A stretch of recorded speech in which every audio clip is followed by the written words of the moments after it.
작업자들이 분주하게 프레스 작업을 통해 식판과 냄비를 만들고 있습니다. 우리는 이러한 가공 공정을 구조 해석으로 모사하고 싶습니다.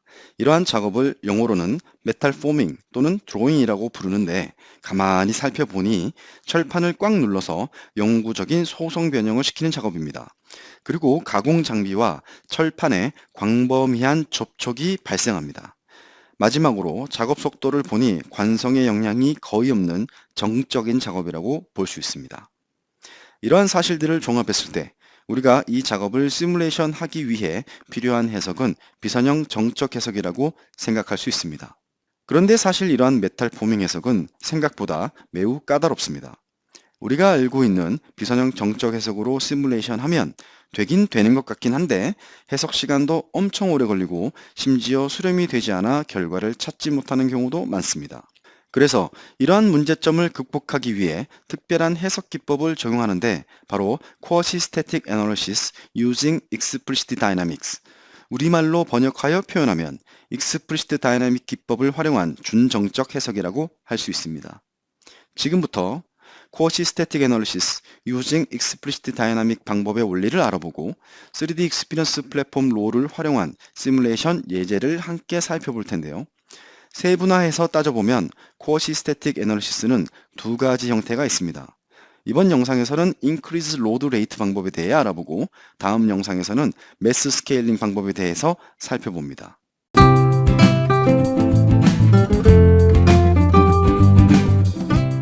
우선 메탈 포밍 해석을 할 때 왜 스태틱 스텝으로 계산하기 까다로운지부터 생각해 보겠습니다. 크게 보면 구조 해석은 구조물이 변형하는 가운데 힘의 평형을 찾아내는 행위라고 할 수 있습니다. 정적 해석에서는 정적 평형, 동적 해석에서는 동적 평형을 만족해야 하죠. 아바쿠스나 플랫폼에서 제공하는 스태틱 스텝은 기본적으로 임플리시트 기법을 활용하므로 하중이 가해지는 과정에서 힘의 평형을 찾기 위해 반복 계산, 즉 이터레이션을 해야 합니다. 게다가 힘의 평형을 만족하는지 확인하는 과정인 컨버전스, 수렴이라는 개념도 필요하죠. 반면 주로 비선형 동적 해석에 사용되는 익스플리시트 기법의 경우 이터레이션이나 컨버전스와 같은 개념은 불필요합니다. 방금 설명을 들으시는데 뭔가 잘 이해가 안 되셨다면 구조 해석에서의 임플리시트와 익스플리시트 개념을 설명한 이전 시뮬레이션 에스프레소 영상들을 꼭 살펴보시기 바랍니다. 구조물의 거동을 표현할 수 있는 운동 방정식입니다. 이 폼은 정적 해석을 할 수 있는 형태이고 여기서 무언가를 좀 더 추가하면 동적 해석을 할 수 있는 형태가 됩니다. 실제 시뮬레이션에서 이러한 운동 방정식은 다이렉트 인테그레이션이라는 기법을 통해 풀어냅니다. 이전 영상에서 이와 같은 운동 방정식의 평형을 만족시킬 때 현재 시간에서의 가속도, 속도 및 하중을 이용하여 계산할 경우 이를 익스플리시트 기법이라고 하고 현재가 아닌 다음 타임 스텝에서의 가속도, 속도, 하중을 이용하여 계산을 할 경우 이를 임플리시트 기법이라고 설명한 적이 있죠. 메탈 포밍 해석에서 우리가 맨 처음 떠올린 비선형 정적 해석은 임플리시트 기법을 활용하는 운동 방정식에서 바로 이 부분과 관련되어 있습니다. 메탈 포밍은 작업 공정 특징에 따라 광범위하고 연속적인 접촉이 발생할 수밖에 없는데 이러한 접촉은 그 자체가 매우 큰 비선형성을 야기하는 요인입니다. 특히 가공 과정에서 철판에 주름이라도 발생하는 경우라면 더더욱 수렴해를 찾기가 어려워집니다. 설사 수렴이 된다고 하더라도 오랜 해석 시간이 필요하죠. 이와 같은 이유들로 연속적이고 부드러운 비선형 문제 형태에 최적화되어 있는 임플리시트 기반 비선형 정적 해석으로는 메탈 포밍 해석을 수행하기가 매우 까다로운 것입니다. 따라서 비선형 정적 해석 기법을 과감히 포기하고 다른 대안을 생각하게 되었는데 그게 바로 Quasi-Static Analysis Using Explicit Dynamic입니다. 이 방법의 핵심은 동적 해석으로 정적 해석을 풀어버린다입니다. 앞서 열거한 여러 문제점 때문에 임플리시트 기법으로는 메탈 포밍 해석을 하기가 어려우니 수렴을 아예 신경 쓸 필요가 없는 익스플리시트 기법을 쓰겠다는 것이죠. 그런데 이런 의문이 듭니다. 익스플리시트 메서드, 이거 원래 동적 해석에 써먹으라고 만든 건데 이걸로 어떻게 정적 해석을 하는가 라고 말이죠. 방법은 이렇습니다. 여기 주어진 하중이 있고 이건 스태틱과 관련되어 있습니다. 그리고 이것들은 다이나믹과 관련되어 있죠.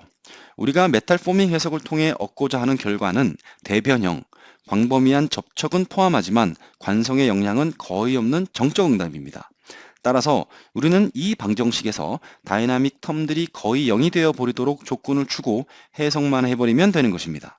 즉, 익스플리시트 방법을 활용하되 다이나믹 이펙트를 거의 없애버려서 결과 자체는 비선형 정적 결과를 얻는 것입니다. 비록 다이나믹 이퀘이션을 활용하지만 결과 자체는 거의 정적인 결과를 얻는 형태, 이러한 형태를 조금 고급진 표현으로 준정적, 쿼시스태틱이라고 합니다. 그러면 다이나믹 텀들을 거의 0으로 만들려면 어떻게 해야 할까요? 의외로 간단합니다. 하중을 천천히 가하는 것입니다. 하중을 느리게 천천히 주면 고려하는 문제는 정적 문제가 되어버리기 때문이죠. 천천히 하중을 준다? 그러면 얼만큼의 시간 동안 하중을 가해야 할까요? 천천히 또는 빠르게라는 표현은 시간과 관련되어 있기 때문에 잠시 여기서 시간이라는 용어에 대한 정리가 필요합니다. 일반적으로 시뮬레이션 타임은 주어진 문제를 컴퓨터가 얼마 동안 계산하는지를 나타내는 시간 척도이고, 내추럴 타임은 시뮬레이션으로 몇 초 동안의 물리 현상을 관찰할 것인가를 나타내는 시간입니다. 따라서 하중을 천천히 준다라는 것은 내추럴 타임을 충분히 느려서 다이나믹 텀을 거의 0으로 만들어 문제를 정적 해석처럼 처리하겠다는 뜻입니다. 그런데 하중을 무작정 천천히 주면, 즉 내추럴 타임을 무작정 늘리면 시뮬레이션 타임이 크게 증가하기 때문에 우리의 목표는 관성력이 거의 없을 정도로 하중을 천천히 주되 너무 길지 않은 내추럴 타임 동안 해석을 하는 것입니다. 정리하면 메탈 포밍 해석에 활용될 계산 방식은 익스플리시트 방법으로 이미 정해졌습니다. 그리고 하중도 정해져 있습니다. 이제 관건은 우리가 이 하중을 얼만큼의 시간 동안 가할 것인가만 남았습니다. 시스템을 정적으로 간주해도 문제가 없을 만큼의 내추럴 타임을 결정하는 방법은 구조물의 고유 진동수를 통해 결정하는 것입니다. 꼭 그런 것은 아니지만 일반적으로 구조해석 영역에서는 구조물이 지닌 고유한 주기들 중에 1차 모드의 고유 주기보다 긴 시간 동안 하중을 주면 시스템은 정적 응답을 보인다라는 것이 정설입니다. 따라서 내추럴 타임은 고유 진동 해석 결과를 통해 결정할 수 있습니다. 보고 계신 모델로 정적 응답을 얻고 싶을 경우 하중을 0.00237초 이상의 시간 동안 가하면 되는 것이죠. 어떻습니까? 고유 진동 주기로 따져보니 시스템의 응답을 정적으로 만드는 내추럴 타임은 생각보다 짧은 시간이네요. 한편 고유 진동수를 통해서만 내추럴 타임을 정하는 것은 아닙니다. 사실 리지드 다이 등이 포함된 메탈 포밍 해석은 구조 변형의 응답이 시스템의 고유 진동 모드와 관련이 없기 때문에 고유 진동수를 통해 내추럴 타임을 정하기 애매한 경우가 많습니다. 이 경우에는 시트 메탈 재료의 웨이브 스피드를 활용하는데요. 재료가 지닌 웨이브 스피드의 100분의 1보다 느린 속도로 하중을 가하는 방법을 사용하기도 합니다. 제 생각엔 내추럴 타임을 고유 진동수로 정하던 웨이브 스피드를 기준으로 정하던 꼭 정해진 원칙이 있다기보다는 해석의 응답 결과만 문제없다면 어떠한 방법을 사용해도 상관없다고 생각합니다. 고유 진동수 또는 웨이브 스피드를 기준으로 내추럴 타임을 정하는 방법을 알아보았습니다. 알고 보니 걱정한 것과는 달리 실제 작업 속도보다 시뮬레이션에서는 더 빠르게 가공하더라도 정적이라는 것입니다. 따라서 Quasi-Static Using Explicit Dynamic 해석 시 실제 작업 속도보다 더 빠른 속도로 하중을 줘도 괜찮다는 것입니다. 이처럼 하중을 가하는 시간을 충분히 느려 정적 응답을 얻는 것이 목표이지만 실제 해석에서는 비교적 짧은 내추럴 타임을 고려해도 되기 때문에 고유 진동 해석 결과 등을 참고하여 내추럴 타임을 정한 후 해석을 진행하는 방식을 Increase Load Rate 방법이라고 합니다. 아이러니하게도 시간을 늘리자고 했지만 실제 해석에서는 하중을 빠르게 가하는 상황입니다. 결과적으로 해석에 소요되는 시간이 절감되겠네요. 그럼 3D 익스피리언스 플랫폼 스트럭처럴 메카닉스 엔지니어를 통해 메탈 포밍 해석을 수행해 보겠습니다. 이와 같은 모델을 솔리드웍스에서 모델링 하였습니다. 노란색으로 된 영역은 강체, 회색으로 된 영역은 홀더, 파란색으로 된 영역은 실제 가공되는 시트 메탈입니다. 플랫폼의 모델을 저장하고 해석을 위해 유한 요소 모델을 구성하였습니다. 우선 내추럴 프리퀀시 스텝을 통해 시트 메탈의 고유 진동수를 계산하여 1차 모드의 주기를 확인합니다. 시트 메탈에 경계 조건은 부여하지 않았으므로 1에서 6차 모드는 리지드 모션 모드이고 여기서는 7번째 모드가 실질적인 1차 변형 모드입니다. 프리퀀시를 피리어드, 주기로 바꿔서 보니 최소 내추럴 타임은 0.0033초입니다. 이 시간보다 긴 시간을 해석에 고려해야 정적 응답을 얻을 수 있습니다. 이제 다시 풀 모델로 돌아가 메탈 포밍 해석을 하겠습니다. 해석 스텝은 익스플리시트 다이나믹 스텝을 활용합니다. 계산을 위해 내추럴 타임을 설정하는데 확실한 정적 응답을 얻기 위해 고유 진동수로 계산된 내추럴 타임보다 10배 정도 크게 설정합니다. 시간을 10배로 키워도 비교적 짧은 시간이니 해석에 소요되는 시뮬레이션 타임이 그리 크지는 않을 것입니다. 광범위한 접촉이 발생하는 해석이니까 제너럴 스텝으로 간단히 컨택을 정해 줍니다. 한편 마찰 계수는 0.1로 정하여 이렇게 입력하였습니다. 적절한 경계 조건을 부여하고 하중은 강제 변이로 상부 강체 파트가 아래 방향으로 15mm 이동하여 가공을 하는 조건입니다. 해석 결과를 살펴보겠습니다. 애니메이션 상으로는 변형도 자연스럽고 결과도 적절해 보입니다. 성공적으로 해석이 된 것 같습니다. 그러나 익스플리시트 기법을 통한 준정적 해석에서는 반드시 확인해야 하는 것이 있는데 바로 에너지 결과를 확인하는 것입니다. 따라서 이렇게 여러 가지 에너지 결과를 플롯해서 확인을 좀 해보겠습니다. 에너지 체크를 위해 토탈 에너지, 변형 에너지라고 할 수 있는 스트레인 에너지, 마찰에 의해 소실된 에너지, 외력으로 인해 발생한 에너지 등을 확인하였습니다.